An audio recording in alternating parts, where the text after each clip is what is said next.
You always knew the truth was waiting for you. Now you can feel its weight settling in, the first tremor before the fall. There's no need for lengthy words between those who already know each other. My cold gaze pierced straight into Yang Jongmyeong and Yeop Munjung's chests. Explain!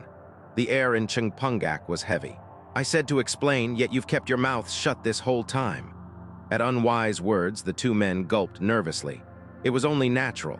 Why exactly does merely possessing the Heukcheon Pill cause such problems? Why had Sim Munryong, upon seeing the Heukcheon Pill, spoken as if certain they had betrayed Seolgung? Why was Unwi dispensing with all courtesy? There is always a reason for everything that happens in this world. The Heukcheon Pill is not an ordinary elixir. Unwi had once heard that the blood disciples of the original blood sect receive a special grand art. But of course, not all blood disciples were eligible to receive it.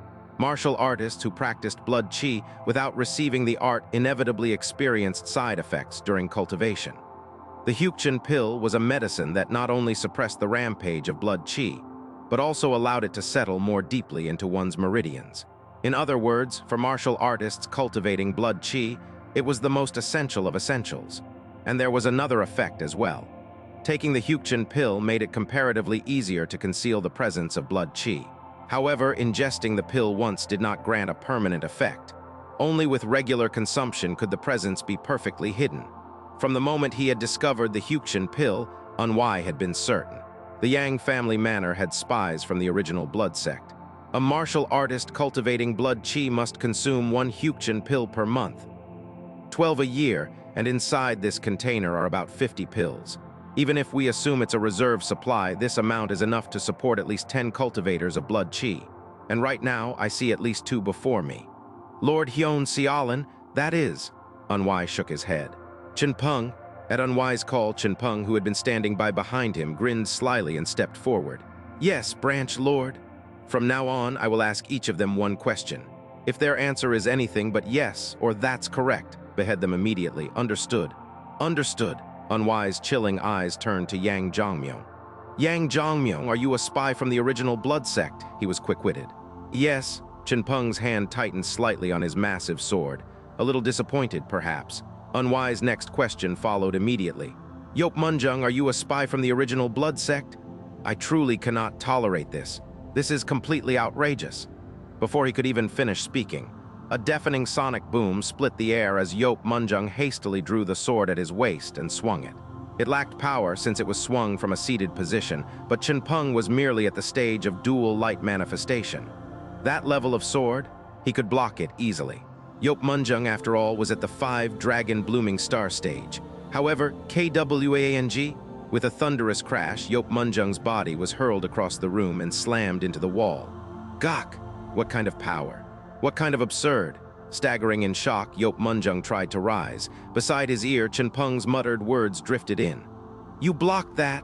Cheongpunggak dashed forward, and Yeop Munjung clenched his teeth and responded. Just then, the division members of Yakju waiting outside tried to rush in. If anyone dares interfere with that fight, they will die. Unwi's icy voice stabbed into their ears. I swear it. I will tear their limbs and heads apart with everything I have, so unless you're prepared to bear that, step forward. The division members froze in place. Unwi's killing intent was real. Unwi turned his gaze back to N, L, Cyrillic letter 456, G, Cyrillic letter 4BB, Te.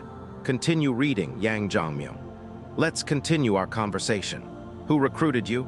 That is, was it you Wurin or Seoabik? At the mention of those two names, Yang Jongmyeong's eyes widened, but he soon shook his head. I don't know his name. We called him Biko, White Tiger. His appearance? He always wore a black gat and a face covering, so I never saw him clearly, but his eyes were extremely sharp, and his voice was like rusted metal scraping. His build. A little under 6 chiok. Thinking about it carefully, perhaps 5 chiok and 7 chon.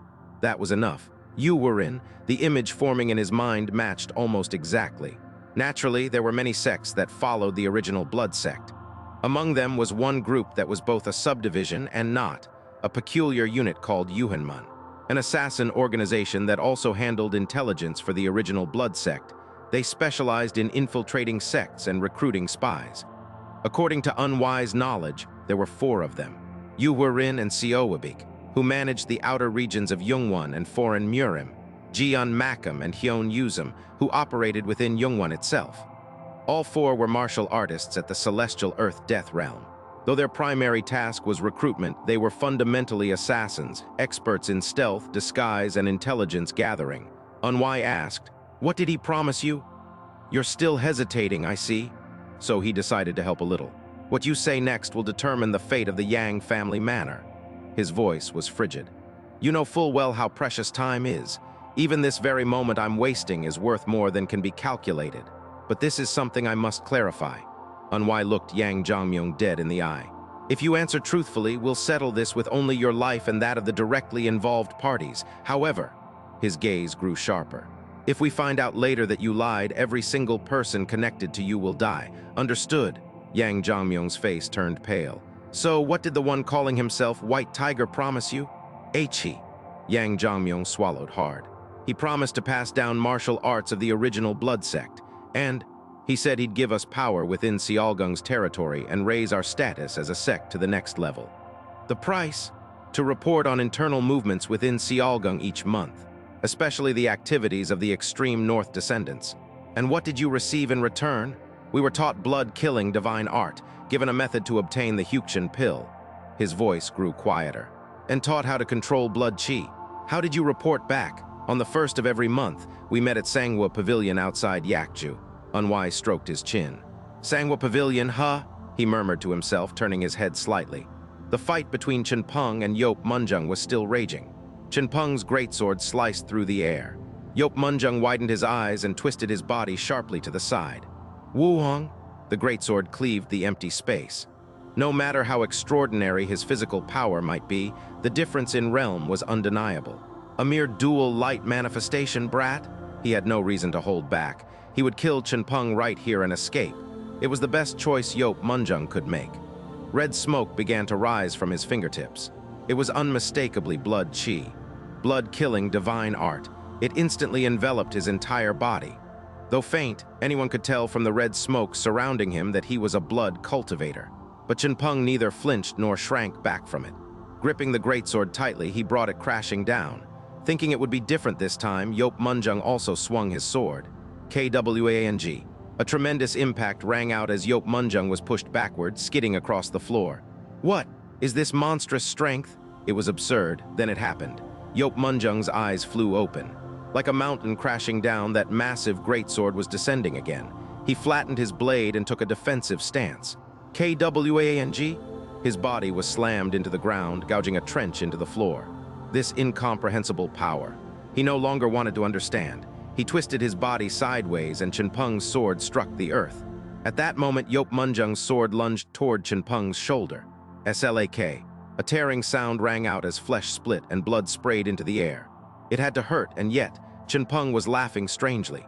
In Cheongpunggak's mind at that moment, one day he remembered Seol Unwi personally demonstrating Heavenly Wolf Star execution. The line between success and failure is thinner than a single kalpa, and the heavens and earth have passed through countless kalpas to reach this point. He gripped the greatsword with both hands. The cry of a lone wolf echoes beneath the moonlight and cold frost falls, slicing the sky. Yeop Munjung slashed his sword toward Cheongpunggak. Blood-killing divine art, descent from hell.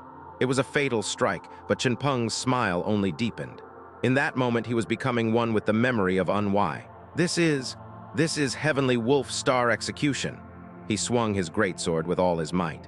It cleaved through Yeop Munjung's exploding red aura, the power of blood chi overwhelmed by pure divine strength. The air itself erupted in the process. Kwang. The sweeping blade tore deep into Yeop Munjung's shoulder. And then, in that instant, Kwang. Yeop Munjung's shoulder exploded, and the right arm he had been wielding his sword with was blasted into the air. The second stance, Howl Beneath the Moon, and the third stance, Cold Star Piercing the Sky, had both been unleashed simultaneously. Yeop Munjung's body slumped. "Hey, hey, hey." Cheongpunggak laughed as he approached, grabbed Yeop Munjung by the hair and slammed his elbow down, crushing his face into pulp. It wasn't over. Cheongpunggak then tore his head clean off and laid it before Unwi. "Branch Lord, I've brought it." Unwi, who had been silently watching Cheongpunggak, gave a faint smile. He had said it many times. Cheongpunggak had the potential to reach at least the level of the 5 banner generals. If this momentum continued, and his blazing talent wasn't consumed by something greater, he could certainly go even further. He spoke with genuine sincerity. "Well done." At that brief praise, Cheongpunggak grinned slyly. Unwi wasn't the only one who had been watching the fight. Jongmyeong had too. He couldn't make sense of it. All the more because he himself was a dual light manifestation martial artist. How could a fellow dual light manifestation kill someone in the 5-dragon blooming star realm? Unwi spoke to Jongmyeong, who was now trembling in fear. "Let's finish our talk." "Ah, why yes, of course. Then you and the late Yeop Munjung must have thought White Tiger cleaned up the merchant caravan that was slaughtered by the Black Bear of Snow Mountain." "That's correct. That's why we didn't investigate it further and just buried them. But even so, you should have verified it. Did you contact him?" "We did. We were already supposed to meet him today at Sangwa Pavilion. The time was at Sulci." "Yes, Sulci. Jongmyeong. Why yes, Lord Hyun Seolin. Can you swear that not a single word you spoke to me was a lie?" "Of course." Without hesitation, Unwi pulled out brush and paper from the inkstone table. "Right." Jongmyeong didn't need to ask what he was supposed to write. With trembling hands, he quietly began writing out names. Affiliations, ages, current cultivation levels. In total, 12 names were listed. It was quite a lot. Unwi received the list and slowly rose from his seat, drawing the sword at his waist. "Do you stake your clan's fate on this? Can you swear this list is also the truth?" "Yes, it is the truth. I've listed every name I know. They won't be able to deny it." Jongmyeong lifted his head. "Please end it with my life alone. I harbored foolish ambition. If you've told me no lies, it will end that way." Without hesitation, Unwi brought his sword down. Geo. With a chilling sound, Jongmyeong's head split in two. Unwi turned his body. There were eyes glaring at him. It was the Yeopju division members. Unwi gave a small smirk. "Am I displeasing to you?" Some of them scowled, as if to say, "Is that even a question?" But what came next made their eyes widen. "These stupid bastards still don't understand the situation. The Yeopju division lord has been in bed with the original blood sect. Not only did he report on the movements of the extreme north heirs, he continually leaked information on events in Binghiju. Do you think Yeop Munjung could have done all that alone?" Several stepped backward. They understood what he meant. "I made a deal with Jongmyeong. If what he said is true, the Yang family manor will be honored for rooting out spies. Their current prestige and more to come is assured. But your situation is different." A killing intent crept into Unwi's eyes. "In a situation where the one who should have been controlling Yeopju sold out, what were you all doing?" "That is, there's a limit even to stupidity. And who is the vice division lord?" At that, a man who had kept his head bowed in a corner stepped forward. "Name, Sojinsu. I'll give you a chance to live." Sojinsu blinked at Unwi's words. "Come here." Without a word, Sojinsu approached. Unwi held out the list to him. As he read through it name by name, his eyes widened at one point, and he turned to glare at two of the Yeopju division members. Unwi's voice pierced his ear. "If you're not an idiot, and if you want to take the position of next division lord, you'd best act." He gulped hard. Sojinsu turned his head and looked at Unwi. "The role of division lord is one of responsibility, and you must be resolute. Even if it's your own man, if he commits a crime, you must have the heart to cut him down without mercy." "Ah, your future isn't mine to decide. It's yours. The only thing I can offer is an opportunity. Whether you seize it or throw it away is your choice." His eyes trembled. Hyun Seolin, Seol Unwi. He'd only heard that he had changed. This was his first time seeing it for himself. And he was this fearsome. "I'll show you what to do, Cheongpunggak." "Yes." The second from the left among the Yeopju division members, "Kill him." That man had been one of the two Sojinsu had glared at. Cheongpunggak didn't ask or hesitate. He immediately dashed forward and brought his sword down on the man Unwi had pointed out. "Why are you doing this?" Startled, the man drew his sword and swung. Kwang. With a deafening crash, the man's sword was completely shattered, and his body flew backward and slammed into a pillar. As he lifted his head, strangely, faint red smoke was seeping from both his eyes, a clear trace of blood chi. Cheongpunggak grinned as he thrust his blade forward. F-whoop! The sword sank into the man's throat. Boom! He exploded. "It's done." Unwi nodded, then looked forward and continued. "There are 11 names left on that list. Can you see them?" "Yes, I see them. The main palace doesn't yet know what's happening in Yeopju. Depending on how you handle those 11 today, that report may change." Sojinsu clenched his fists tightly. "They are traitors to Seolgung and to Snow Mountain. Kill them all, but if any of them can be tied to others, use that to your advantage. Understood?" Yes, understood. Satisfied, Unwi began to walk away.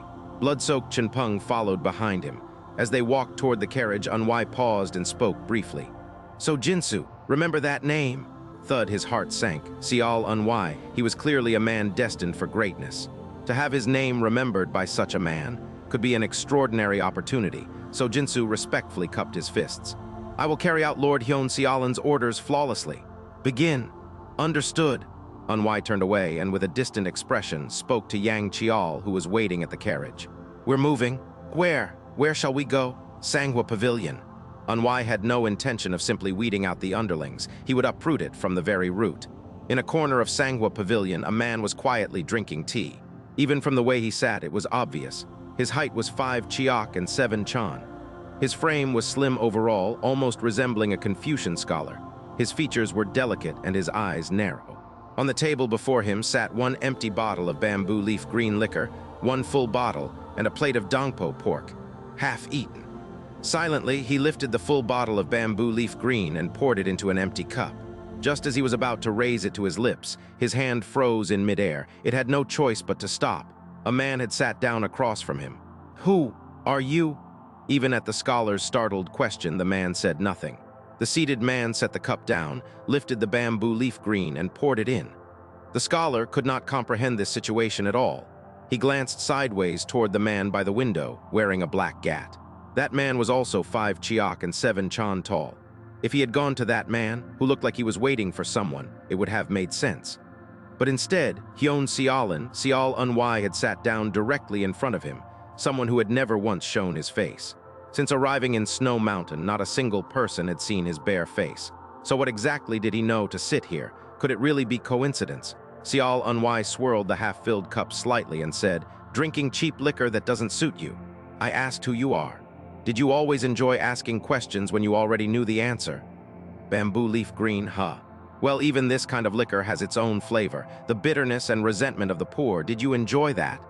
You seem to know a bit of poetry. The scholar's voice had changed. At this point, it would have been stranger not to be unsettled. Bamboo leaves fall in autumn, the liquor matures in spring. How can this heaven-bestowed drink be called cheap? At his words, Unwi smiled coldly. Heaven-bestowed liquor. For you to say that you were in is far too generous. The scholar's gaze turned sharp. His fingers clenched the cup tightly. It was impossible not to recognize the genius whose name had been spreading across Murim. And now that he was seeing him in person, it felt strange. Unwi down the cup in one go and set it down. Liquor is a strange thing. The first cup hides a man's true nature. The second reveals it. He set the empty cup down. And the last can take one's life. The last takes one's life? A smile curled at the scholar's lips, but it was no longer the smile of a thin, refined man. How interesting, Seal Unwi. I didn't expect you to recognize me. I thought you'd go that way. He was, of course, referring to the man by the window wearing the black gat. You mean to test me, you of all people? Of all people. Killing intent bloomed at Yuwarin's lips. His gaze sharpened. His voice like metal being scraped. You didn't come to find me, I came to find you. Why? To propose a deal. Not worth hearing, but since you came all the way to some rural hole like Yakju just to plant spies, I suppose I'll listen out of courtesy. Yuwarin spoke. Why not join hands with the original blood sect? I refuse. You could at least pretend to think it over. Isn't that a bit too reflexive a response? It's a conclusion I reached after plenty of thought. If you join the original blood sect, I'll give you the list of all spies I've planted so far. That's all I can offer, but my superiors will give you more. You're good at Go. You understand what it means to have more usable stones on the board. Unwi stared directly at Yuwarin. You think you're qualified to offer that? What do you mean? You speak as if you've been entrusted with full authority, but you're just a grunt planting spies in the outer regions of Murim. As he filled his cup again, Unwi continued. Know your place. You're nothing but a harmonization realm assassin from Yuhanmun. Just because you work for the original blood sect doesn't make you one of its believers. And for someone like you to speak as if representing the sect's will is laughable. He downed the cup, then slowly set it down, his gaze locked on Yuwarin's cold face. Offended, not pleased. Of course not, every word was true after all, but you were the one who ran wild without knowing your station. That discomfort you feel, you brought it on yourself. What is this? You seem to know quite a lot about the sect's internal structure. How does a bastard of Sealgung know so much? Unwi shook his head. You asked the first question. Now it's my turn. Yu Wurin let out a low chuckle. Go ahead. A petty assassin who slinks through shadows dares infiltrate Snow Mountain and turn Seolgung's warriors against one another. A worm who can't even act in daylight dares crawl upward without knowing his place. And what would you do? I'd crush them beneath my heel. Exactly. Glad you understand. A cold smile formed at the corner of Unwi's lips. Ghost Soul Pavilion Lord Yu Wurin, I came to crush you. No further words were necessary. Unwi drew his sword and brought it crashing down. Kwang, the wine pavilion collapsed. As shards and dust filled the sky, two shadows shot into the air. Yu Wurin and Unwi. Yu Wurin couldn't understand what was happening. He had heard not long ago that Seol Unwi had killed Sugwangho of the Martial Alliance. But after all, Unwi was a martial artist and Yu Wurin was an assassin. Unwi didn't understand what it meant for an assassin to reach harmonization realm, which is exactly why he dared leap into the air like that. Madman. He hadn't intended to kill him, but he hadn't expected him to be this provoking. So now he would shatter every limb. After half a year in bed, he would surely reflect deeply on the arrogance soaked into his very bones. Yu Wurin swung his arm. In an instant, 4 throwing daggers were drawn and hurled at Unwi. Murderous intent in harmony with nature dyed the sky, 4 black streaks. They flew with staggered timing, aimed precisely at each of Unwi's limbs. And in that brief moment, Yu Wurin was sure the fight was over. Unwi was already thinking about the next move. Heaven snow pressure. In the instant Unwi's vision turned white, the 4 daggers froze in midair. Huh! Yu Wurin muttered dumbly, too late noticing the dagger Unwi had drawn and thrown from his left waist. Slash! The blade grazed a long line across Yu Wurin's right shoulder. He burned with fury. How dare he? You throw a dagger at an assassin! With a soft thunk, both men landed NOVELIGHT almost simultaneously. Unwi gave a faint smirk and tossed aside his sword. Yu Wurin, frowning, mirrored the motion, drawing a dagger from his rear waist and slashing forward. CHANG? Sparks burst as dagger met sword. In that fleeting moment, Unwi charged. Yu Wurin did the same. Their shoulders twitched simultaneously as they passed one another. Slash, slash. With the sound of flesh being torn, both men sliced past each other. A long cut formed across Unwi's shoulder. Another along Yu Wurin's abdomen. Turning his head, Yu Wurin stared at Unwi with a look of disbelief. What is this? What do you think? Ghost Soul single dagger technique. So how do you know about that? Seeing Unwi's foot come flying, Yu Wurin ducked instinctively and saw it.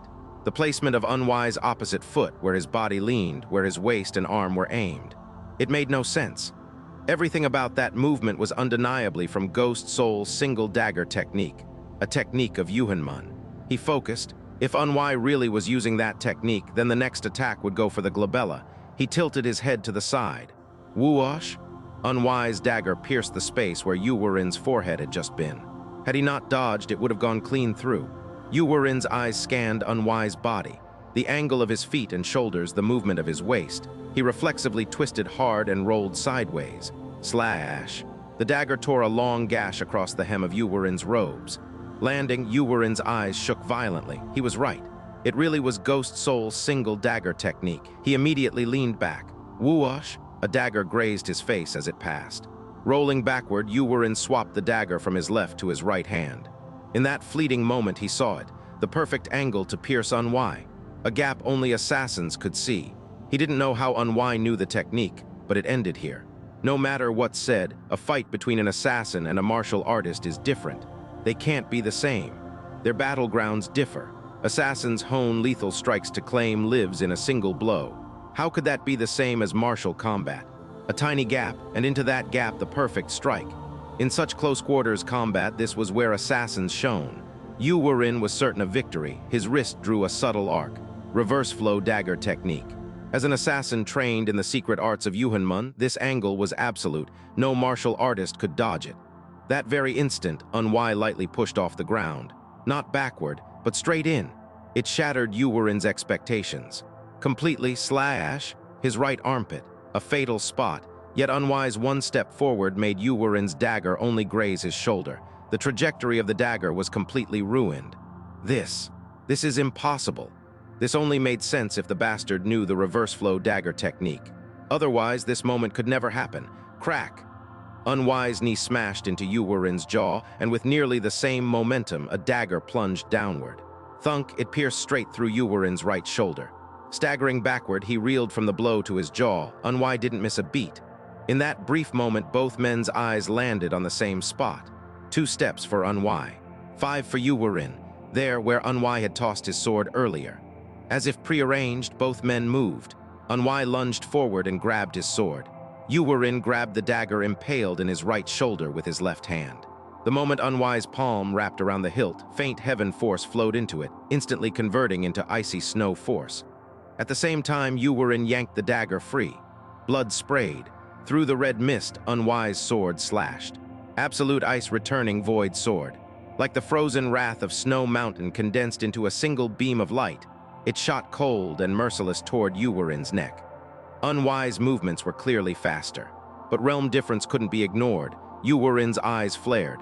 He hadn't intended to kill him, but now he had no choice. This bastard had to die. 7 slashes, flesh dismembering severance. His harmonization realm power exploded forth. Nature danced at his will. 7 deadly arcs carved the air, erasing Unwi's absolute ice returning void sword, and then reached for Unwi himself. Slosh. Slash. Slash slash with chilling sounds, blood sprayed from Unwi's body. Both arms, right chest, lower left abdomen, both thighs. And the final arc. That one was Yuwarin's choice. His dagger was already touching the left side of Unwi's neck. He just had to cut, so he tried. No, he meant to. Why? Won't. My hand. Wouldn't move. Then belatedly he heard it, that crackling sound. His eyes widened. Yuwarin's entire left arm was frozen solid. Is this? That was the end. With a wet sound, Unwi's sword pierced through Yuwarin's throat. Then Unwi spoke. Do you know which ghost soul technique I value the most?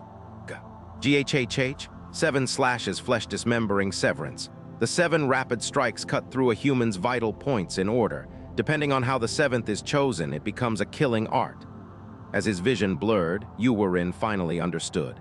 He had lost and was really dying, and he understood what just happened. 7 slashes, flesh dismembering severance. As Unwi said, it was a simple technique. 7 dagger strikes in quick succession. But which 7 was the key? You had to know what happened to the human body when each point was struck. A left-handed execution. From your perspective, you'd go for my right arm and left arm first. Then the heart area during the muscle contraction, next the lower abdomen, and finally both thighs. Each cut went down in sequence. Most people would guess the final target was lower. They couldn't help it. All the body's nerves were already drawing downward. It wasn't conscious. It was instinct. Even if they didn't want to believe it, their body did. That's what the final attack exploited. If you're from Yuhanmun, in that situation, you'd go for the neck, specifically the left side of the neck. At some point, Unwi's eyes had turned completely white. Heaven snow pressure. That was why Yuwarin couldn't finish the slash. The implication was simple. Unwi had predicted exactly where Yuwarin's final dagger would go. He had accepted the 6 slashes and prepared to block only the 7th, with no margin of error. Unbelievable. If he'd been even a little off, his head would have flown. And yet, you predicted that? Just who? The hell. Sacrificing flesh to cut bone is the foundation of all combat, isn't it? What kind of madman applies that principle like this? Unwi gave a faint smile. I'll send the rest of your pavilion lords to join you soon, so don't feel too lonely. He pulled out the blade. Gook, as Yuwarin spat blood, Unwi said calmly, farewell, then slashed. Slash, Yuwarin's head soared into the air. After briefly stopping the bleeding, I turned my gaze. Before facing Yuwarin, I had told Cheongpunggak to subdue the man by the window wearing the black gat. Where my eyes landed, a rather strange scene unfolded. Cheongpunggak, covered in blood with a dagger stuck in his right shoulder, waist, and thigh, was pinning a man beneath him. Heh, don't move. Let me go, you bastard. I said let go. Oh dear. Our branch lord told me to hold you down. Why's a grown man squirming like this? You crazy bastard. I won't run, just let me go already. Hey now, how can I trust you? So just stay put. Og, it hurts like hell, you goddamn. If not for orders, I'd crack your skull open, you. I picked up 2 daggers from the floor and approached. Sensing my presence, Cheongpunggak looked up and grinned. Hee, branch lord. This bastard's one tough son of a bitch. I smirked. Well done, that's enough, move aside. Yes, sir. The moment Cheongpunggak relaxed, the man in the black gat lunged from the ground. Unfortunately, he didn't get more than 2 steps. Thwack, thwack. The 2 daggers I threw at staggered intervals pierced his right and left thighs. Honestly, it was impressive he even managed 2 steps. Kurg, Kuhiak. That man was clearly an assassin from Gihon Pavilion of the Ghost Soul sect. But even Sial Unwi couldn't possibly know every single assassin working under Gihon Pavilion. Judging by his level, he was likely in the 5-dragon blooming star realm, probably a low-ranking operative even within Gihon Pavilion, which explained why Heukcheon had brought him along so casually. That was Heukcheon's habit. He liked surrounding himself with easy-to-control pawns to act like he was someone important. Unwi turned his head toward Cheongpunggak. He walked over to where Cheongpunggak had collapsed and personally pulled the embedded daggers from his body. Each time one was removed, Cheongpunggak let out odd sounds like hiyik or kekehyok, but Unwi didn't pay it any mind. He'd said it before and he'd say it again. Cheongpunggak was gifted. He had a sense of responsibility, and whenever he was given a task, he completed it, no matter what it took. Unwi applied pressure to stop the bleeding and spoke briefly. "Rest for a bit." "Heh, yes, understood." Unwi moved forward at a slow pace. An assassin lay collapsed on the ground, still squirming. His mask had torn, exposing his face, but it wasn't anyone Unwi recognized. He didn't particularly care to know the man's name or identity either. "You probably won't get to die peacefully." No sooner had Unwi spoken than the man tried to bite his own tongue. Thwack. Unwi kicked the man's solar plexus with the tip of his foot, causing him to gasp and vomit blood. Unwi immediately struck his pressure points. Frozen solid without so much as a twitch, the assassin lay motionless as Unwi continued. Knowing Heukcheon's personality, he definitely kept a ledger. The assassin's eyes widened. It was simple logic. Heukcheon was an assassin who handled the infiltration and planting of spies. Which sects had spies placed in them? All of that information probably existed in his head, but the world didn't work that easily. No matter how much one memorized, anything related to spy networks had to be written down. To hold the leash for when not if they turned traitor, that was a given.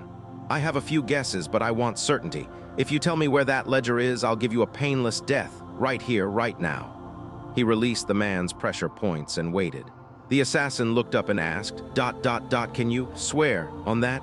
"I swear. I've never broken a single promise in my life. That includes ones I made to enemies." After a long pause, the assassin lowered his head. "I'll talk, but first," Unwi added, "there's something you need to understand." The assassin looked up. "I hate games." Unwi crouched before him. "If you try anything clever to buy time or send me in circles, you'll spend the rest of your living days regretting this choice." The assassin swallowed hard. 10 years? I'll keep you alive for 10 years, and in that time I'll drive every agony you've never imagined deep into your flesh. Do you understand?" "Yes. Yes, I understand." Unwi asked quietly, "Where is the ledger?" He had joined the White Snow Spirit Guard, trained, and spent years carrying out real missions all across the Central Plains, sometimes as a merchant, sometimes a porter, sometimes a manager or coachman. 20 years of that, and all those years he'd believed that experience to be something grand. But the past few days had forced him to reconsider everything. It was overwhelming. This wasn't something he'd ever imagined, let alone thought he'd witness with his own eyes. The youngest of the polar successors, Sial Unwi. That man had reached the Three Harmonies purification realm and slain an assassin in the harmonization stage. And assassins at that level were nothing like ordinary martial artists. Their methods of fighting were on another plane entirely, yet Sial Unwi had killed one using assassin-style tactics. This was just. It didn't make sense. His decisiveness never wavered. He could see 1, 2, no, 5 or more moves ahead. There was no other word for it. Even his insight was terrifying. He had just obtained a ledger from the captured assassin and was now flipping through it in a corner. His injuries weren't minor, and yet he had the time for this. Not just Sial Unwi, Cheongpunggak, who'd had 3 daggers stuck in him, was the same. He should have been in too much pain to laugh, and yet he was laughing. Unwi looked like a monster. But Cheongpunggak looked completely insane. Is that thing even human? Just as those thoughts passed through Yang Chial's mind, Unwi's voice reached his ears. "Yang Chial, why yes? Come here." "Yes." Like a rabbit before a predator, Yang Chial trembled as he stepped forward. There was no explaining a man like this. From the moment they first met, when Unwi had seen right through him, Yang Chial had known they didn't live in the same world. Without question, Sial Unwi was the most promising talent in the everlasting Snow Palace. "Sit." "Yes." Yang Chial carefully sat down across from him. Unwi was still reading the ledger. A faint smile played on his lips as if he'd found something interesting. But let's be clear, calling that thing a ledger was being generous. It was a kill list, a record of names of those who'd betrayed the palace and pledged allegiance elsewhere. The term kill list suited it far better. Fascinating. The names written here. Yang Qial said nothing. Unwi continued calmly. Judging by the contents, this was compiled over a long period. He closed the ledger and looked up. His gaze seemed to pierce right through Yang Qial's soul. Yang Qial, yes, honored successor. What kind of reports do you submit to the commander each week? Cold sweat ran down Yang Qial's spine. What was this supposed to mean? It's a simple question. As a member of the Spirit Guard, what reports do you submit to the commander? Just as he was about to answer, the Spirit Guard compiles reports on the movements of the polar successors, any contact with outsiders, the Palace Lord's health, activity of the White Guard, Sky Guard, and Tactical Division, whether any threats have breached the palace and whether any spies are present. Unwi's eyes were freezing cold. Yang Qial, doesn't something about this strike you as strange? Are you saying? His words faltered. He couldn't continue. That's how heavy this was. Look with your own eyes. Does this ledger look thin to you? No, it looks thick. How many families do you think are listed in here? Yang Qial swallowed hard and thought it over. He didn't know who Heukcheon was. He didn't know what Yeop Pavilion was. He wasn't an assassin, but he lived similarly and knew how they operated. The spies listed in this ledger had clearly pledged themselves to Heukcheon. So what kind of evidence would he have left behind? Names, timeframes, information received, and other random details. Judging by the thickness of the ledger through the eyes of a professional, at least 19, at most 25. A smile formed on Unwi's lips. Not bad, you were close. Thank you. Unwi stared at him for a while before speaking casually. If you're not an idiot, you know what I'm about to say. Yes. Most of the names here are from regions outside the palace, but a few are close to the inner palace. Heukcheon may have been a top assassin and information broker, but this many is beyond belief. More importantly, no one's forgotten that the Poison Serpent Valley from the original Blood Sect infiltrated Snow Mountain recently. Yang Qial, yes, honored successor. At the time, I suspected the White Guard for one reason. The place where the poisoners were hiding was under their jurisdiction. But now, even that seems questionable. Are you saying you suspect the Spirit Guard? If you were me, wouldn't you ask the same? I'm asking a reasonable question for spies like this to be planted under the Spirit Guard's nose. The simplest explanation is that the Spirit Guard assisted them. But how would they know who left what position, when, and who replaced them? That kind of information had to be provided. Otherwise, this list couldn't exist. Another thought crept into Yang Qial's mind. Shouldn't they have captured Heukcheon alive? Unwi read that thought like a ghost. You're thinking things would have been easier if I hadn't killed Heukcheon. Am I wrong? No. But you already know the answer to that question, don't you? Yes. It was simple logic. Even if Heukcheon had been Pavilion Lord of Yeop Pavilion, he still answered to someone. The one who gave him orders, in other words, the sect Lord of Ghost Soul Sect, or one of its high-ranking vice lords. Those were the people they would need to catch to get the full story. And worse, Ghost Soul Sect was located frighteningly close to the main headquarters of the original blood cult, which meant the everlasting Snow Palace would have to purge them themselves. Unwi spoke decisively. There's a traitor in the White Snow Spirit Guard. Yang Qial's head jerked up. Honored successor, the way you flinch tells me you understand how serious this is. Of course I do. You know as well as I do that only the commander and the palace lord know all the Spirit Guard members by name. Unwi shook his head. Think carefully, there are two more people who would know. Yang Qial swallowed hard. Vice Commander Yeon Soo-won and Instructor Gok Jinbung. But Yeop, original source, those two, that's impossible. Why? Yeon Soo-won lost all her internal energy from chi deviation and even lost her left arm. She stepped down from all her roles and declared she'd retire in 8 years. This is the 7th year. What reason would she have to betray the palace? Unwi laughed. What about Gok Jinbung? He trains the Spirit Guard, but he doesn't know all the members. As you know, the commander handles most affairs, and you know, something about this bothers me the more I listen to you. Yes, you're not certain they're innocent, you just want to believe they are. Yang Qial flinched at Unwi's words. Life, like stones on a go board, is a series of choices.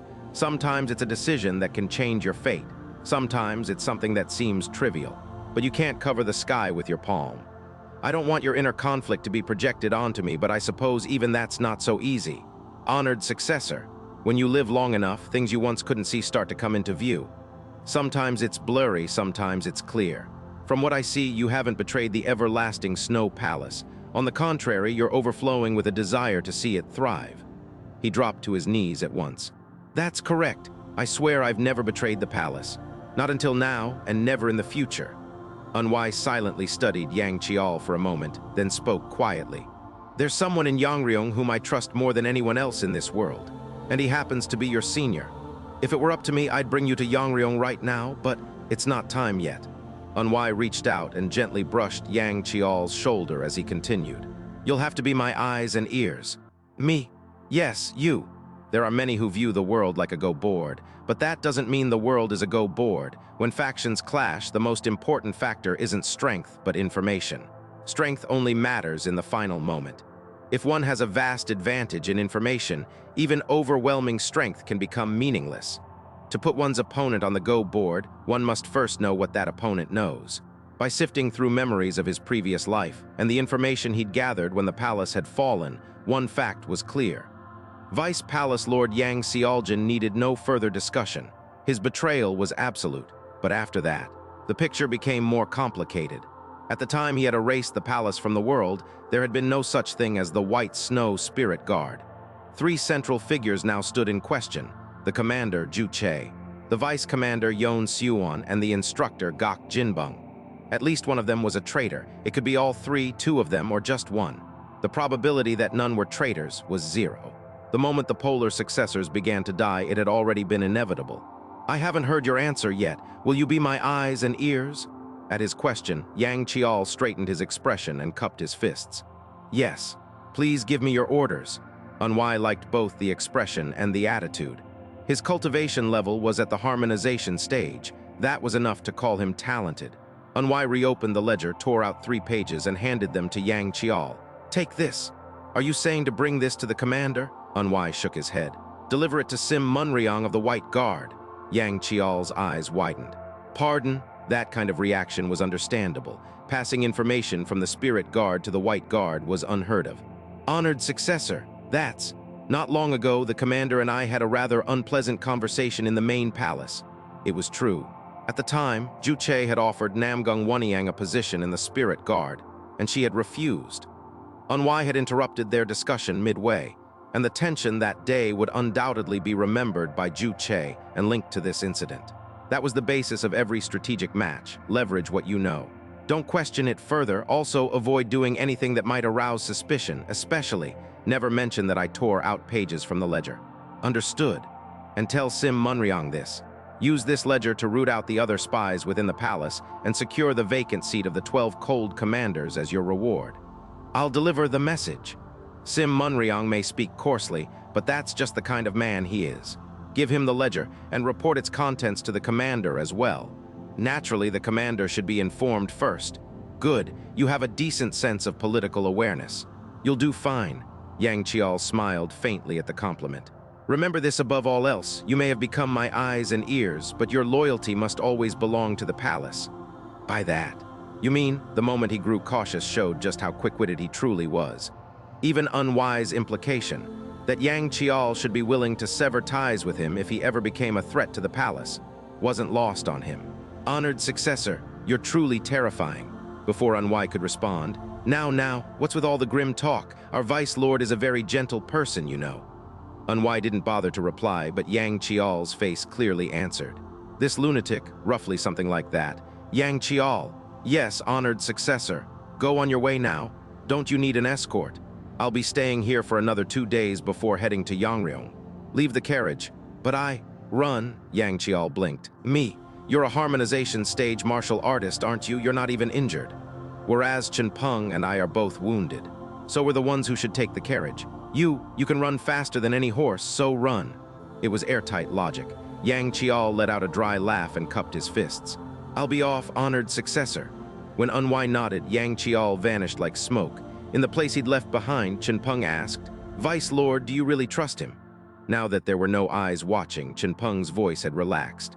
Unwi answered quietly, "There are things you can know just by looking into a person's eyes. From what I saw, Yang Chial isn't someone who would betray the palace." After a pause, Unwi glanced at him again and added, "Just like you." Cheongpunggak's face lit up with emotion. I don't serve the palace, Vice Lord. Oh, I serve you, Vice Lord, ha ha ha, Unwi gave a faint smile. Cheongpunggak.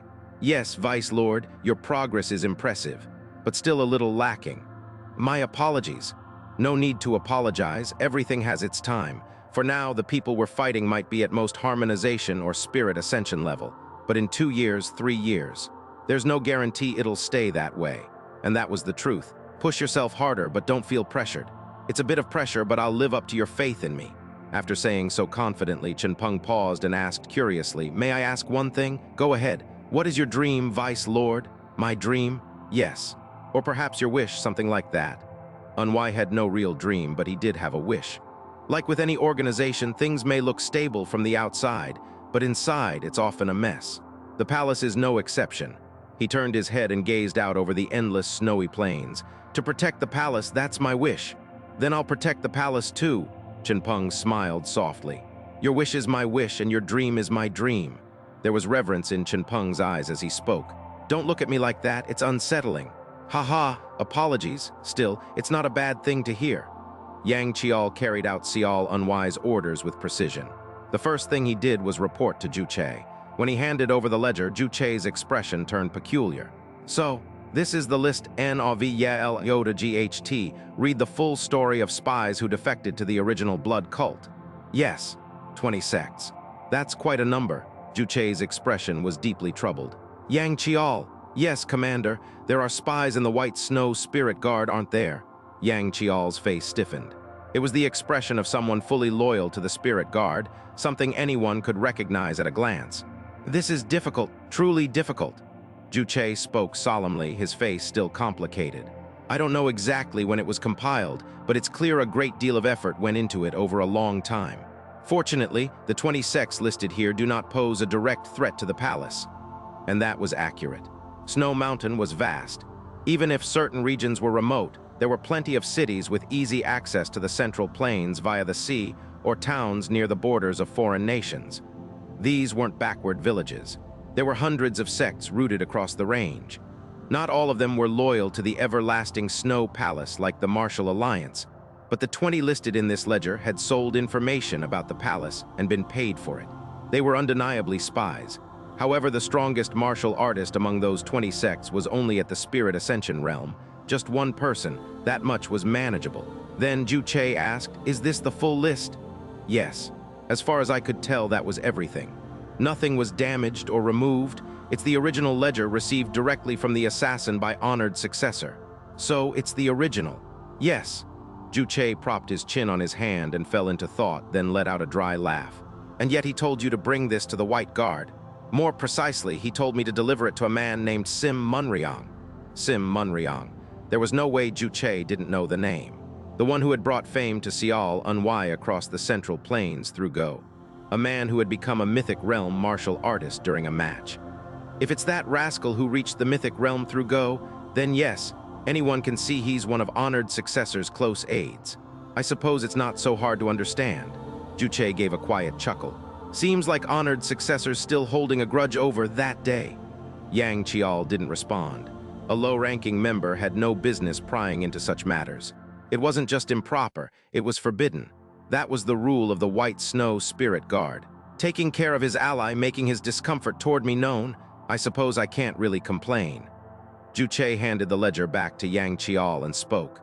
Give it to the White Guard, then go to Jongmyeong and deliver this message to honored successor. I'm listening. I'll arrange a chance to formally apologize for that day's mistake soon. Yang Chial cupped his fists. I shall obey. He committed Ju Che's words, expressions, and every gesture to memory, then set off for the headquarters of the White Guard. There he sought out a man deeply immersed in training. Long hair tied in a braid. A frame 6 chiak and 3 chan tall, looked to be in his early to mid-40s. Sim Munryong, the White Falcon of Mount Hua, frowned as he saw Yang Chial. What the hell is this? Honored successor told me to deliver it to you. Him. That guy, the warning about his speech had already been seared into Yang Chial's brain. There was a reason this man was called a lunatic. He was simply that kind of person. And he told me to deliver this message too. What? Use this ledger to root out the other spies within the palace, and use that merit to claim the vacant seat among the 12 cold commanders. That's what he said. He said you'd know what it means. Sim Munryong let out a short laugh. You're from the White Snow Spirit Guard or whatever, aren't you? I may be listed under them, but I serve the palace. That's so. I heard you folks act like assassins, use disguises, gather intelligence. But your body's not assassin material. What the hell are you built like? Must I explain that as well? Sim Munryong gave a faint laugh. You don't have to explain, but is this a normal situation? It's your organization's business, so why the hell is it being handed to someone like me, who's part of the White Guard? Aha. Damn, I get it now. He may have been a loose cannon with crude speech, but Sim Munryong wasn't an idiot. Someone in your organization screwed up, huh? And not just a little, someone royally messed up. He chuckled like he was thoroughly enjoying himself. I wonder if that bastard has any clue just how deep Seol Unwi's mind really goes. If he gets his hands on him, he'll wring him out until there's not a single drop of blood left. I'd love to see what kind of bastard it is, but I guess I won't get the chance. He spoke like someone who'd truly experienced Seol Unwi, and Yang Cheol silently agreed with every word. Hey, yes, sir. What was your name again? Yang Cheol, huh? All right, then go tell Seol Un. No, tell Hyan Seolin this. Be one of the 12 cold commanders soon, so if he needs anything, just say the word. I'll deliver that in slightly softened terms. Do whatever you want. Now get out of here, I'm starting to get attached. I'll be going. Yang Cheol turned and left. Even though that man spoke that way, it was clear that he truly cared about Seol Unwi. If he didn't, then when Seol Unwi's go prowess began spreading across the Central Plains, he wouldn't have vouched for him, putting his own name on the line to protect him from skeptics. In the 20-some years that the famed first peak of Mount Hua had been active in the martial world, that had been the only time he ever shielded someone like that. Yang Cheol took a few steps, then glanced back. Sim Munryong was also walking away. There was no need to guess where he was headed. To Hyun Sim, the leader of the White Guard. There was a reason reporting chains existed. The right thing to do was to report to the commander before taking any action. Based on Yang Cheol's experience, those 20 sects listed in the ledger would likely be erased from the world within 3 days, 4 at most. Then a thought struck him. What were the names of the 3 sects on those 3 torn-out pages that Seol Unwi had taken? Just what kind of sects were important enough for him to keep them hidden? Yang Cheol's question was valid. Even someone like Cheongpunggak, whose brain didn't work quite like Yang Cheol's, had the same question. Seol Unwi sat inside the carriage, silently gazing at the 3 pages he had taken. His expression and aura were so serious that Cheongpunggak, who was driving the carriage, didn't dare ask anything. But when Seol Unwi gave a dry laugh, Cheongpunggak could no longer hold his curiosity. Master, if I may, what sort of sects are written on those pages to make you react this way? You're curious? Yes, honestly, I'm very curious. Cheongpunggak, yes, master. Have I ever acted without reason? Cheongpunggak thought for a moment, then shook his head. Never, it's the same now. His eyes were firm. There's a right time for everything, but that time is not now. So say nothing of these documents. I understand. My lips are sealed, master. Seol Unwi placed the papers into a leather pouch and looked out the window. The cityscape of Jongmyeong came into view. As he gazed upon it, other thoughts filled his mind. He had suspected, but he hadn't expected this much. There were exactly 23 sects listed in the ledger. He had torn out 3 pages, and each page had 1 sect written on it. If he were to report them to his father, those 3 sects could be wiped out immediately. But he could say with certainty that would be a stupid move. He rubbed his temples. The picture was starting to come together. He could now tell who the spies were and who had betrayed them. The White Snow Spirit Guard, those 3 sects, and even Deputy Palace Lord Yang Seoljan, and while not yet certain, he could name at least 4 more sects. There was only one reason Seol Unwi wasn't eliminating them all right now. That one reason was too great. Where was Seol Unwi in terms of cultivation? Tri-flower gathering essence realm, and only barely at that. And the Palace Lord Seol Yungchen, Tae Supreme Realm, Tae Musheng. All that talk about being a half step away from Hunwon Dokjan meant nothing. The only thing that mattered was that he was in the Tae Supreme Realm. All of them, those sects, those traitors, were connected. If he struck one, the rest would lash out like a chain reaction. If he took them down one by one, Snow Palace's power would weaken, and the martial world was ruthless. The moment Snow Palace weakened, its enemies would grow stronger. If something happened, they'd be unable to respond. If it were up to his heart, he'd draw his sword and start killing right now. But that couldn't happen until one of 2 conditions was met. Either Seol Unwi had to reach the Hunwon Dokjan realm, or Seol Heukcheon did. One way or another, a master at that level had to exist. Even if they did nothing, even if they just breathed and sat still, their existence alone would be enough. For now, there was only one thing Seol Unwi could do: handle what was right in front of him, just like now. The carriage came to a halt. They hadn't even reached the Jongmyeong branch yet, so why stop? Master, there's a checkpoint ahead. A checkpoint? Yes, before Seol Unwi could respond. A carriage carrying the Jongmyeong branch lord. Get out immediately, a voice barked from outside. Seol Unwi gave a hollow laugh and opened the door. It was truly a spectacle. No more than that, the situation itself was absurd. If they were from a local sect in Jongmyeong, he could understand. But they weren't even affiliated with Jongmyeong. In fact, they weren't part of the Snow Mountain at all. Jongmyeong is under my jurisdiction. Who gave you the right to set up a checkpoint here? Oh ho, you speak boldly. We are from the Sichuan Alliance. Then answer the question, who gave you permission to conduct checkpoints? Are you unaware of the situation? No, it seems you are the ones who don't understand. Seol Unwi turned his head. From beyond, the Jongmyeong branch members were sprinting toward them like madmen. Leading them was Ju Soa, with Wonyang and Han Murin behind her. They rushed to stand before Seol Unwi and saluted with cupped fists. We greet the honored successor. Seol Unwi stared at them in silence before speaking curtly. Explain. As acting branch leader, Ju Soa opened her mouth. 4 days ago, warriors of the Sichuan Alliance entered Jongmyeong and began enforcing control. Enforcing control. Seol Unwi's eyes narrowed at Ju Soa. She looked troubled, but he didn't care. He lifted his leg and kicked her in the solar plexus. Thud. KH. Ju Soa tumbled backward. Then Wonyang took a blow to the same spot and flew. Han Murin followed immediately after. Ju Soa raised her head. She looked angry at first, but when she saw the cold, sunken expression on Seol Unwi's face, she immediately lowered her head. It wasn't a joke. If she had talked back, a sword would have flown. What a mess. I left trusting you, and in that short time you handed over Jongmyeong to the Sichuan Alliance. She wanted to deny it, but kept her mouth shut. Now was not the time for excuses. Just like Wonyang and Han Murin beside her, she silently dropped to her knees. Ju Soa. Yes, this is the martial world you want to live in? Only those who rule an area have the right to conduct checkpoints. So tell me, who do you think Jongmyeong belongs to? To me, it looks like it belongs to the Sichuan Alliance. You still think you have something to say? I apologize. Seol Unwi was deeply disappointed in those 3 branch members. And in one more, where is Director Seong? ... in his quarters. Han Murin's answer made Seol Unwi's brow twitch. He hadn't imagined the situation would be this messed up. But he wasn't stupid. There had to be a valid reason for all this. There had better be. If, as members of Jongmyeong branch, you allowed this nonsense without valid reason. His cold eyes moved across everyone except Cheongpunggak. Then be prepared. My disappointment won't be the only thing you'll have to deal with. He turned his head. About 18 men and women in black martial uniforms were visible. Sichuan Alliance, I'll say this once.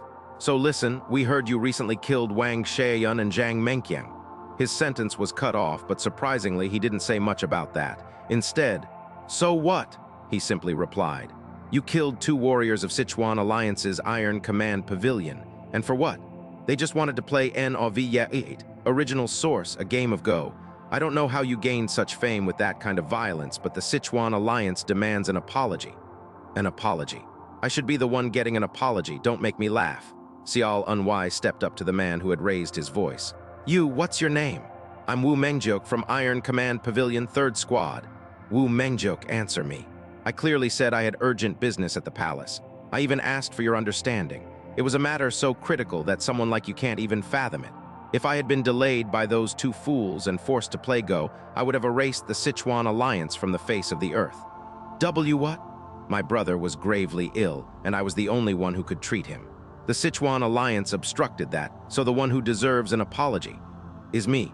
And yet you dare set up a checkpoint and try to enforce authority in Snow Palace territory? Seol Unwi's gaze darkened.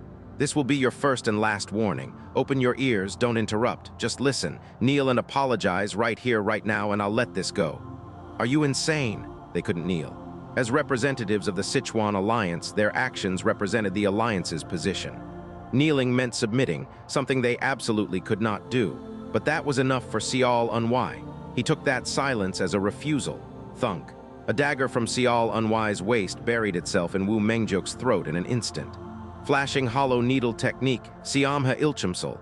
As blood gushed upward, the dagger twisted sideways. Crunch. His spine snapped, and Wu Mengjok departed this world. Sial Unwi tossed the corpse aside and spoke in a chilling tone. "Cheongpunggak, you're the only one I can trust to handle this." "It's an honor, hee." He casually moved to stand beside Sial Unwi. Though Cheongpunggak's wounds wouldn't fully heal for a few more days, he could still move. And that meant he still had the strength to stab someone. Sial Unwi drew his sword and whispered, "Kill them all." Hey. Yes, sir, he didn't need to kill all of them. Even if he left just one alive, that was enough. Which meant Sial Unwi alone would deal with 17 enemies. 1 in 5 origins unified, 1 in 3 flowers gathering purity, 5 in 5 dragon blooming star and dual light manifestation respectively, and the rest were all in the realm of revolving heavens. From Sial Unwi's body, the hollow, profound chi surged up. Until now, he had circulated his internal energy with minimal movement for maximum efficiency. But today, he had no such intentions. He could feel the air. No, it went beyond feeling, he could see it. In Unwi's eyes, the flow of energy drifting through the void appeared as fine threads. He stopped breathing. Blood from Wu Mengjok, which had soaked his sleeve, flowed down along the blade of his sword. The instant that liquid touched the ground, the martial artists of Sashin Alliance charged at him all at once. Slowly, from Unwi's lips, a sword chant flowed forth. "The weak are but dust in the mud." As he raised his sword, the surrounding air quivered. It was as if this single, small sword had become the axis of the world. The air around it began to breathe like a living thing. "One thought of hegemony shatters my former self." At the end of the second verse, hollow, profound chi began to rise from the sword. It rose like mist, wrapping around Unwi's body and causing the blade to gleam. In that brief moment, a martial artist in the 5 origins unified realm, Yang Aidong, captain of Sashin Alliance's Iron Name Division's 3rd Company, reached him first. As befitted his nickname, Swift Sword, his strike came fast, but Unwi did not move. The blood-stained road brims with slaughter. As the 3rd verse was spoken, Unwi's sword moved. It was not a human motion. The sword merely appeared where it was supposed to be. The very nature of its presence had changed. SSSHK? A blue line drew itself between Yang Aidong's upper and lower halves. Before he could even register pain, a splitting sound echoed, and his body was severed. Blood gushed like a fountain, and even then his eyes remained alive. He could feel the image of his own lower half falling to the ground in slow motion. He couldn't understand. What was this? With a single sword in hand, even heaven and earth tremble. The moment the 4th verse ended, Unwi swung his sword. Its destructive power exploded. Hollow, profound chi surged along the blade. It wasn't mere energy. The red and blue swirling chi churned like a living beast. 5 streaks of sword energy burst outward like a declaration of judgment. Though each took a different path, they all had the same goal: death. The first streak pierced the throat of a martial artist in the 3 flowers gathering purity realm. His head soared into the air, painting the sky with blood. The second and third streaks simultaneously pierced 2 5 dragon blooming star martial artists. One had his heart skewered, the other between the brows. The one whose heart was pierced collapsed while staring at the hole in his chest. The one struck between the brows spun in place, blood pouring from his eyes. Their blood drenched one another. The 4th sword energy slashed through the waist of a dual light manifestation martial artist, and the 5th pierced through 2 of them at once. Pools of blood formed on the ground. From the far corner, Cheongpunggak halted, having just split a revolving heavens martial artist's head in 2 and crushed the spine of another. He muttered, "Whoa!" Unwi walked forward, but the sword chant had not yet ended, repenting the foolishness of days gone by. A martial artist from Sashin Alliance, who had tried to swing his sword at Unwi, froze like ice. He was paralyzed by the overwhelming aura that Unwi exuded. His body refused to move. Abandoning the path of the weak, the hem of Unwi's long robe fluttered. Cutting through the wind, Unwi moved toward the martial artist who stood frozen in place. The man belatedly swung his sword, but it was meaningless. The hollow, profound chi condensed in Unwi's blade became a streak of sword energy that sliced the man clean in half, sword and all. As he then swung toward the 2 men behind him, their waists were split apart with a wet cracking sound. They fell without understanding what had just happened. No, they died without knowing. Unwi's eyes gleamed. Once cold and calculating, they now harbored a bloodlust fierce enough to drown all of Jongmyeong in gore. He kicked off the ground and pierced another man's skull. Even before the squelching sound rang out, he yanked the blade free and severed the head of the man beside him. Then, stretching out his hand, he grabbed the face of another stunned martial artist. With a crushing sound, his head caved in. 3 corpses hit the ground nearly simultaneously. It was red, it was brutal, and it was beautiful. The sword chant did not stop. I have resolved to walk the path of hegemony. Squelch. Unwi's sword stabbed through a man's chest. Gah! HRK? As he pulled it free and swung, the man's head soared into the sky with a slicing sound. This sword shall bear witness to me. At the final verse, a blinding light burst from Unwi's sword, carrying with it a searing heat that seemed capable of burning everything to ash. Unwi's gaze locked on the last remaining martial artist. It was Gwai Jinwon of the Iron Name Division's 3rd Company, one of the 5 Dragon Blooming Star martial artists. He charged with a do-or-die attack, but Unwi's sword swung just the same. Gwai Jinwon's blade was the first to be cut in half.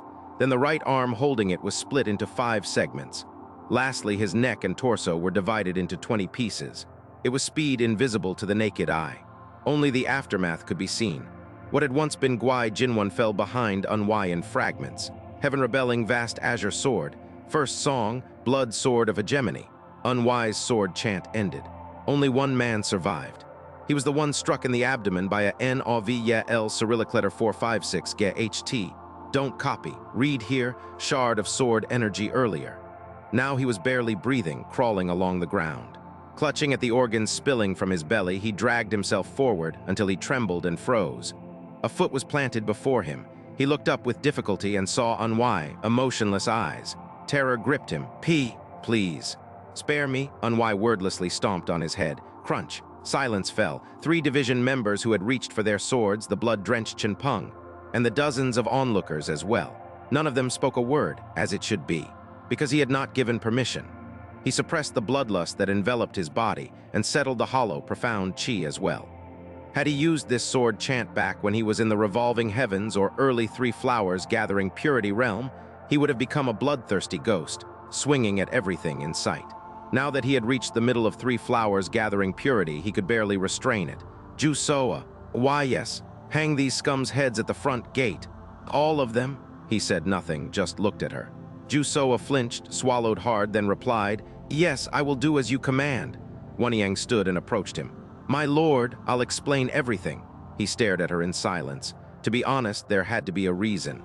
No matter how thoughtless one might be, no matter how broken their head was, no matter how utterly brain-dead, they wouldn't allow an outside faction to act as king in their own territory like this. There had to be a reason, a valid reason, an explainable reason, but I have no desire to hear it from you, so don't speak. Tearing his gaze away from Jongmyeong, he looked at Han Murin. Han Murin was sharp enough to know exactly what she had done wrong and why he was angry. There was only one thing she needed to say. I'm sorry, an apology, to me, to both of you. That's some relief.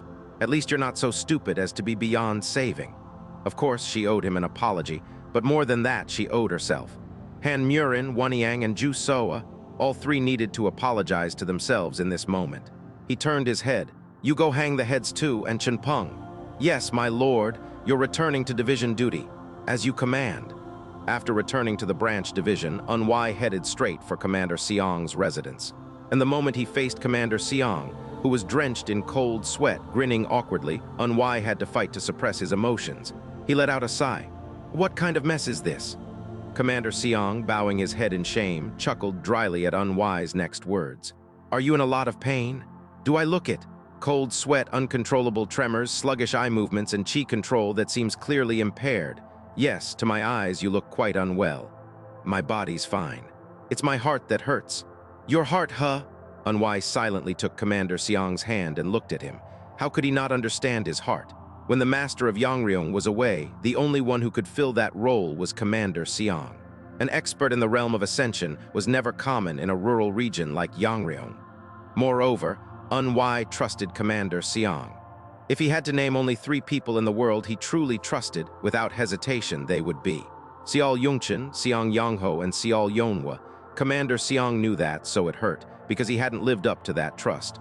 I could have asked the division members what happened, but I didn't. I thought I should hear it from your mouth. Can you tell me? Of course. With difficulty, Commander Seong began to explain what had happened. There were 3 cities near Yangryong: Jeogan, Bongni, and Saryang. Bongni was Martial Alliance territory. Jeogan was Sashan Alliances, and Saryang was a contested region between the two.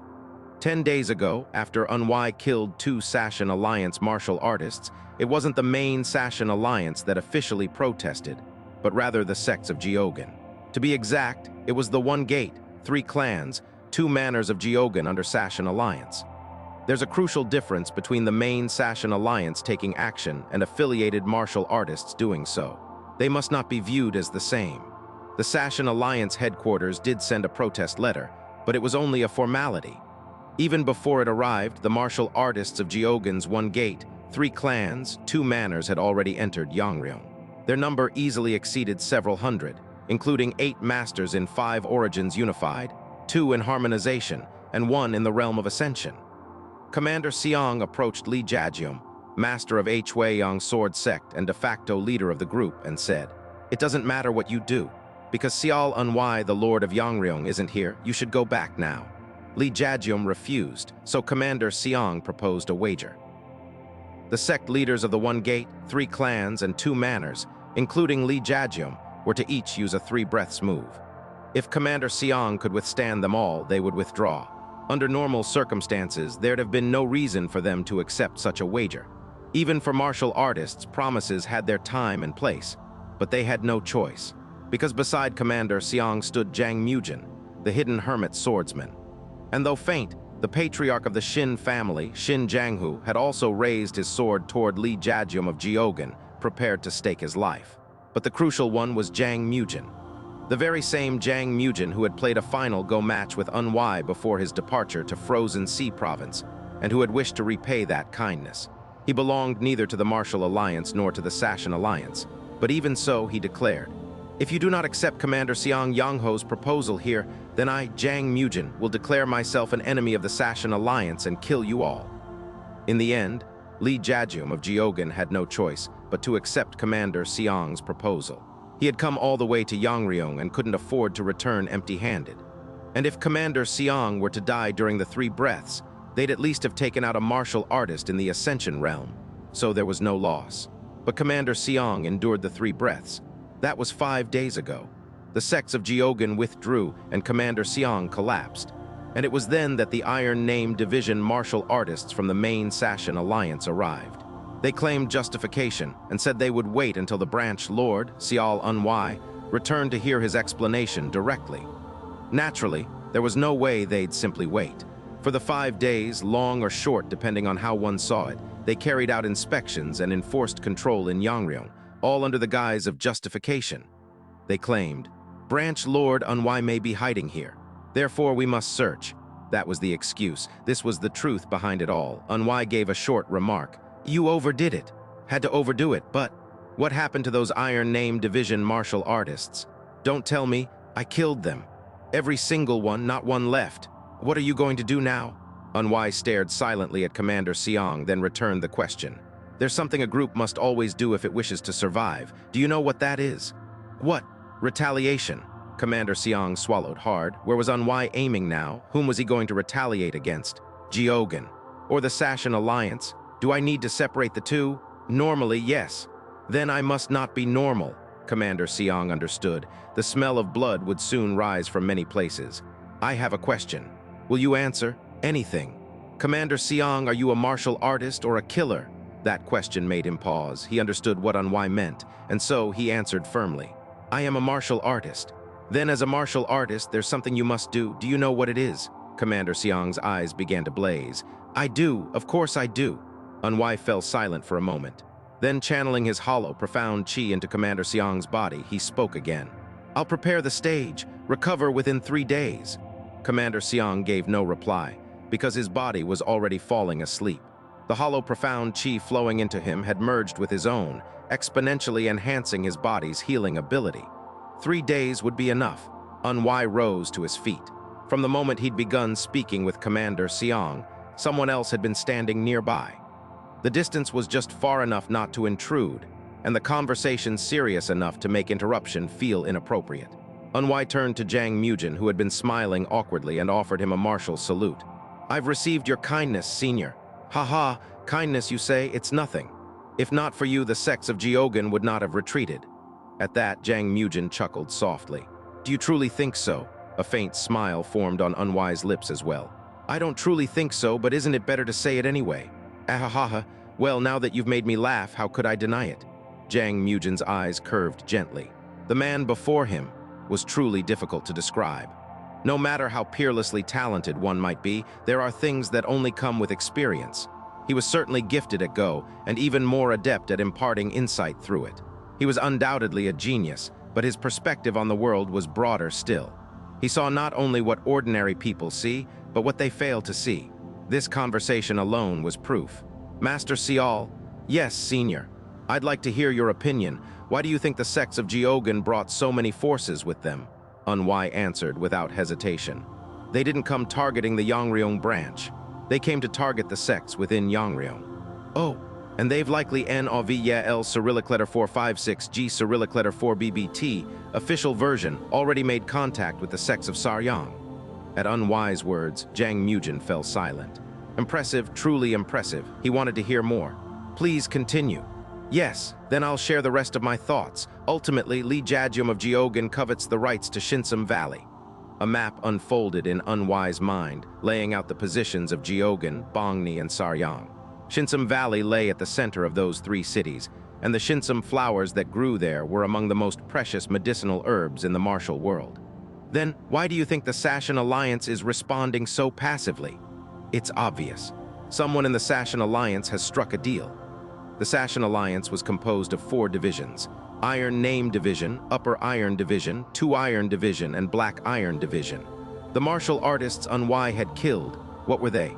From the Iron Name Division. If the Sashan Alliance had truly been angry, if the main sect had truly intended to act, they would never have sent just the 3rd company of the Iron Name Division.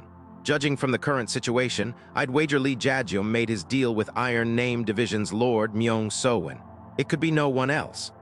From the incident where Unwi killed 2 martial artists before departing for Frozen Sea Province, how it had spiraled into this, and what it all meant now. Unwi could see the entire board like a Go master surveying the game. The only reason the rights to Shinsum Valley were given to Jongmyeong in the first place was because of interference from Chenrim. They tried to block it using the name of Everlasting Snow Palace, but now we've been handed an even better excuse. Chenrim was one of the most influential powers in the Central Plains. When they showed interest in Shinsum Valley, the 3 cities excluding Jongmyeong redistributed the rights under the banner of Everlasting Snow Palace to keep Chenrim out. Whether or not that had been Chenrim's intention didn't matter. They believed it was. Now, with a just cause to act, the Sashan Alliance can move, and it would have been easy for Lee Jaejeom to propose a deal. Namely, if the Sashan Alliance absorbs all cities surrounding Shinsum Valley, they can monopolize the vast yield of Shinsum flowers. It is people who move the world. Those 2 martial artists who provoked Unwi before his departure had been brainwashed, but those who stood to benefit were others entirely. That is the nature of the world. The ignorant will always suffer. They will always be used. After a long silence, Jongmyeong asked in a trembling voice, "You weren't already in Jongmyeong several days ago, were you?" "No, I arrived today."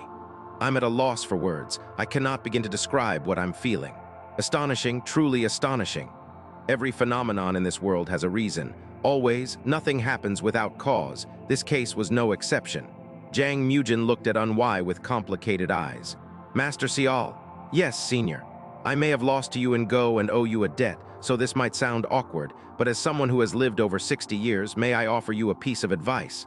Unwi smiled gently. "You are a man worthy of respect, senior. Whether you lost at Go or I owe you a favor is irrelevant. If you have advice for me, I will listen with open ears." "You are exceptional, Master Sial. Perhaps even beyond the prodigies of the ages. But know this," Jongmyeong's gaze deepened. "Not everyone in this world is like you." Unwi's eyes grew solemn. "Your people may be excellent, but they cannot see what you see. Are you saying I became angry because I expected them to see as I do? That's right. It's true, I was disappointed in my people, but not because they failed to see what I see. Then why? Because they abandoned their duty and their right. Duty and right, you say? Ah, I see." Having said that much, Jongmyeong looked at Unwi with eyes as soft as spring snow. He understood everything, and so he could accept everything Unwi would do going forward. He'd heard they'd hung the Sashin Alliance martial artists' heads outside. That, too, he could understand. He could understand it all. And so could the division members, kneeling like criminals in the corner. Neither man had erected a silencing barrier. Every word they'd spoken had reached the ears of those kneeling subordinates. Unwi had no intention of hiding it, and Jongmyeong had no reason to. "You're leaving now?" Jongmyeong nodded at Unwi's question. "I've lingered longer than expected, but now that Jongmyeong's master has returned, it's time for me to take my leave." Unwi bowed in salute. "I'm deeply grateful for your assistance, senior." "Ha-ha!" This time, Jongmyeong did not wave it off. He wanted those division members to know what was in Unwi's heart. That was why he'd prolonged the conversation. This much was enough. "I'll come again sometime. I heard there's a fine go board in the black market. I'll prepare it for your next visit." "Ahaha, that would be wonderful, truly." Unwi turned his head. He looked at the kneeling division members and spoke quietly. "You've heard the story. I won't bother with lengthy explanations. But one thing must be said. You abandoned your duty and your right." Unwi's voice was calm, but there was resolute firmness beneath it. He continued speaking. "To rule a region does not simply mean to extract its resources or profit from it. It comes with the obligation to protect that place, to safeguard its people, and to maintain its order." His gaze shifted to Ju Soa, who knelt before him. "You should have taken up your swords and fought, even if you couldn't win. Even if it meant your death, that was your duty, and you also abandoned your rights." He looked at Wonyang, then at Han Murin. "In that moment, no, at the very least, during those 5 days I was gone, Jongmyeong belonged to the Sashin Alliance, and I didn't accept you merely to install you as my puppets. Yet even as you watched with your own eyes, you did nothing while mere martial artists from the Sashin Alliance carried out inspections and seized control." The chill in Unwi's eyes remained unchanged. But it was not the blind rage of emotion. It was the unwavering chill born of principle. "My disappointment with you does not stem from your inability to think as I do. It is because you, as martial artists, and beyond that as people, abandoned the most fundamental sense of responsibility. That was why it came down to duty and right." Unwi was truly angry. Not out of impulse, but from principle, conviction, and responsibility. Refined by wisdom and experience from his past life, it had become an unshakable philosophy. Of everyone present here, Wonyang had experienced this side of Unwi once before. That day, when they had returned to Jongmyeong with Sim Munryang. Unwi had discovered that the Yang family of Yaksu was smuggling Black Heaven pellets, and confirmed they were agents of the Central Blood Sect. Yet he had still avenged their deaths. He had chosen to prioritize what mattered. No matter what betrayal they had committed against Everlasting Snow Palace, first and foremost, they had been people of Seolgung and they had died. To protect the values of that vast sect called Everlasting Snow Palace, he had placed responsibility above all else. That was all there was to it. Han Murin, yes, Branch Lord, was your desire to take revenge on the soul-burning Flame Palace so weak that it could be bent by a mere threat from the Sashin Alliance? To be exact, it wasn't even the Sashin Alliance. It was just a few sects from Gyeogan. Was that all it took? Was that all your hatred was worth? No, it was not. Unwi turned his head. Wonyang, why yes, my lord. Namgung Ho is the master of the Blood Command Unit, the Blood Sect's most elite force. At his command, 5 experts of the 5 divine realms, 40 martial artists of the Heaven and Earth 4 realms, and 500 from the Connection realm move. His level is that of transcendent manifestation. He's one of the highest of the high, just half a step away from transcending even peach blossom suppression. That's the kind of man Namgung Ho is, and yet before you even reached him, you were cowering before men who weren't even worthy to be called his underlings. Wonyang clenched her teeth and bowed her head. There was nothing to say, and Ju Soa, yes, why are you even here? Pardon, I saved you in the secret realm because I pitied you. You almost died from the betrayal of someone you had trusted for years. I pitied you, so I saved you. I did offer you 1 year under me, but now I'm starting to wonder if that decision wasn't a mistake. She bit her lip hard. There were plenty of excuses. Commander Seong had collapsed. Branch Lord Unwi was gone. And though the sects of Gyeogan had withdrawn, the Iron Name Division martial artists from the main Sashin Alliance had remained. It had seemed more prudent to watch than to provoke them. But it was a wrong judgment. She reflected sincerely. They should have made them leave by any means. Didn't you say you didn't want to live as a disgrace to martial artists? Yes. Then what have you done for the past 5 days? Was that not disgraceful? In the end, she lowered her head completely. Unwi looked down at the kneeling division members and asked curtly, "What am I to do with you all?" Forgiveness is not difficult, but there's no guarantee an incident like this won't repeat itself. That's how deep my disappointment runs. Wanyang acted first. "Please grant us another chance," so she said. Han Murin followed suit, and Ju Soa did the same. Cheongpunggak, after sighing twice inwardly, also bowed in full prostration. A chance, huh? He could cast them out if he wanted to, but since they were asking for a chance, he could grant one. 100. At Unwi's abrupt words, all of them lifted their heads. 100. 100 what? In Gyeogan, just like here in Jongmyeong, there are multiple supply routes. Many merchant convoys pass through. Eliminate every last convoy associated with the sects that entered Gyeogan 5 days ago. Their eyes widened. Kill at least 100 people by noon tomorrow. None of them thought to object. They all saluted in martial respect. But unfortunately for them, Unwi wasn't finished. Among them, only Cheongpunggak was still able to raise his head. You could say it was because he had been away with Unwi, but more than that, based on his past actions, Cheongpunggak followed Unwi deeply. No, he didn't just follow him. He earnestly aspired to become like Unwi. He might be excessively simple, but Unwi valued that the most. Because if it were Cheongpunggak, regardless of success or failure, he would have drawn his sword against them. That much Unwi believed without doubt. Ju Soa, yes, your position as sub-branch lord is revoked. Yes, from now on, Cheongpunggak, you're the sub-branch lord of Jongmyeong. Take them and sever Gyeogan's transport lines. Cheongpunggak grinned and rose to his feet. Thank you for entrusting me with this great responsibility. Yes, this felt right. You're to depart immediately. And on the way, bring back Yongso of Sialep and Han / Novelight / Seokhyun of the Cheonham Merchant Guild. Cheongpunggak saluted. At your command, I trust you will meet expectations.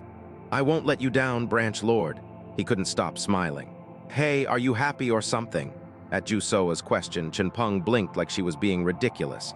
Hey, the discipline in this branch is in shambles. I'm the sub-branch lord and you're just a division member.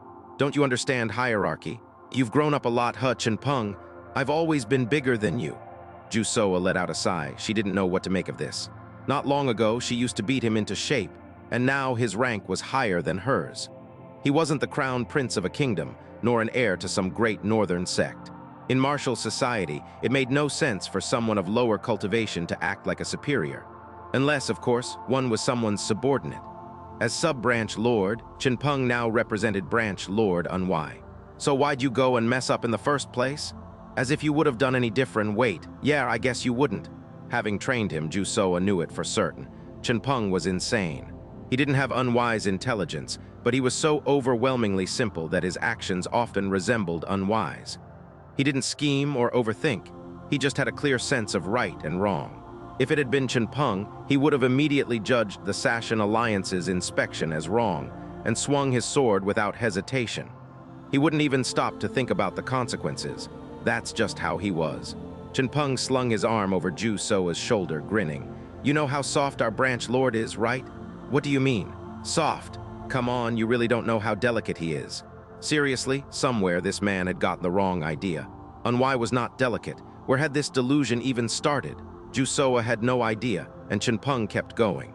Our branch lord, you know, when Commander Seong was sick, he suffered more than the man himself. You should have seen his face in that carriage. Hugh, that look, I thought I have to support him. That's what's right. Are you insane? I'm perfectly sane. And hey, if you play your cards right, who knows? Maybe I'll get promoted to branch lord and you'll be reinstated as sub-branch lord. Are you serious? Are you serious? What happened to formal speech? Are you serious, sir? I'm dead serious. The one who interrupted their nonsense was Wanyang. So, what should we do first? Isn't it obvious? Head to Gyeogan and wipe out every convoy we see. What if some of them aren't affiliated with Gyeogan sects? Then we ask politely. You think they'll just tell us? Wanyang, listen.